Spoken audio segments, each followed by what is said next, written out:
गाड़ी छोटे बड़े स्टेशनों पर रुकती हुई आगे की ओर बढ़ती जा रही थी। हम लोग घर में बने नाश्ते का स्वाद लेते हुए यात्रा का भरपूर आनंद ले रहे थे। तभी एक स्टेशन पर गाड़ी रुकी और आवाज़ आई, पेठा, आगरे का मशहूर पेठा। ये सुनकर मैं खुशी से उछल पड़ा कि आगरा आ गया। अब जब हम कहीं जाते हैं तो बहुत सारे स्टेशन हमें रास्ते में मिलते हैं, तो उन सारे स्टेशनों पर गाड़ी क्या थी, रुकती हुई आगे बढ़ रही थी।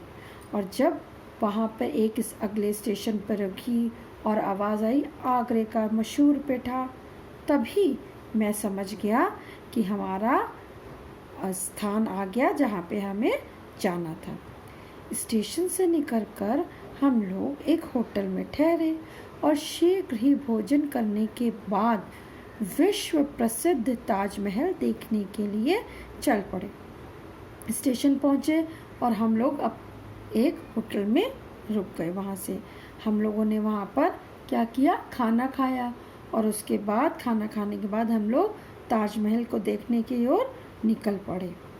ताजमहल विश्व के 7 आश्चर्यों में से एक है। बच्चों, इस संसार में 7 आश्चर्य हैं, उनमें से ताजमहल भी एक है। ताजमहल के सौंदर्य को देखकर हम सब आश्चर्यचकित रह गए। और जब हम लोगों ने उस ताजमहल को देखा, वहाँ की सुंदरता को देखा, तो हम लोग आश्चर्यचकित रह गए, हक्के बक्के रह गए कि कितना सुंदर है ये। यह एक ऊंचे चबूतरे पर सफ़ेद संगमरमर से बना है, जिसके पीछे यमुना नदी बहती है। हमने देखा वहाँ पहुँच पर कि ये ताजमहल जो है एक बहुत बड़े सफ़ेद रंग का चबूतरा है, उसके ऊपर सफ़ेद संगमरमर से ही ताजमहल की इमारत बनी हुई है और उसी के पीछे यमुना नदी भी बह रही है। ताजमहल का निर्माण मुगल सम्राट शाहजहां ने अपनी बेगम मुमताज़ महल की याद में करवाया था। ताजमहल का निर्माण मतलब ताजमहल को किसने बनवाया था? जो मुगल सम्राट बादशाह शाहजहां थे, उन्होंने अपनी बेगम मुमताज़ महल की याद में इस ताजमहल का निर्माण करवाया था। बच्चों, यहाँ पे एक चीज़ मैं आपको और बताना चाहूँगी। बादशाह शाहजहां मुगल सम्राट जो थे, इनके शासन काल में जब ये राजा बने हुए थे, तब सबसे ज़्यादा स्थापत्य कला का विकास हुआ था। हमारे भारत में सबसे ज़्यादा स्थापत्य कला मतलब इमारतें वगैरह इनके शासनकाल में सबसे ज़्यादा बनी थी। ताजमहल देखने के बाद हम लोग शाहजहां पार्क देखने गए। फिर हम लोग शाहजहां पार्क देखने गए। ताजमहल के सामने ही जो सुंदर सा बाग बगीचा बना हुआ है, वो शाहजहां पार्क के नाम से जाना जाता है।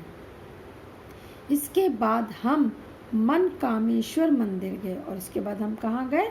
मनकामेश्वर मंदिर, जहाँ हमने भगवान शंकर के दर्शन करके प्रसाद चढ़ाया। वहाँ हमने भगवान शंकर के दर्शन किए और फिर प्रसाद चढ़ाया। वहाँ से फिर हम बाज़ार घूमने गए। बच्चों, हम कहीं घूमने जाते हैं तो वहाँ के मुख्य मुख्य दर्शनीय स्थानों को तो घूमते ही हैं, साथ साथ हम वहाँ पर कुछ खरीदारी भी करते हैं। वहाँ की जो सबसे ज़्यादा मुख्य और मशहूर प्रसिद्ध चीज़ें होती हैं, हम उनको खरीदते हैं। मम्मी ने बताया कि यहाँ जूते अत्यंत टिकाऊ होते हैं। मम्मी ने बताया था यहाँ के जूते जो हैं बहुत टिकाऊ होते हैं। तो हमने दाल मोठ खरीदा, पेठा खरीदा, सोहन हलवा खरीदा और वहाँ पर फिर क्या हुआ, पापा ने अपने लिए और मेरे लिए जूते भी खरीदे और फिर हम लोग वापस होटल में आ गए। दूसरे दिन हम लोग लाल किला, एतमादुद्दौला का मकबरा तथा दयाल बाग देखने गए। फिर हम लोग लाल किला देखने गए जो पूरा लाल पत्थरों से बना है। उसके बाद हम लोग एतमादुद्दौला का मकबरा देखने गए। फिर हम लोग दयाल बाग भी गए। बच्चों, दयाल बाग में दुनिया के सारे फूल, फल और सब्जियों की नक्काशी की जाती है। वहाँ की दीवारों में इन सब चीज़ों की नक्काशी, बेल बूटे, जितनी तरह की पत्तियाँ, वो सब के सब वहाँ पे बन रहे हैं। और दयाल बाग का काम तो अभी भी ख़त्म नहीं हुआ है, वहाँ तो लगातार काम चल रहा है। इन भवनों के सौंदर्य ने हम सबका मन मोह लिया, और जो ये भवन है इन सब के सौंदर्य ने हमारा सबका मन मोह लिया। इन भवनों को देखने के बाद हम लोग फतेहपुर सीकरी गए, और ये सब देखने के बाद हम लोग फतेहपुर सीकरी गए। यह आगरा से 40 किलोमीटर पश्चिम में है, और आगरा से ये कितने किलोमीटर की दूरी पे है?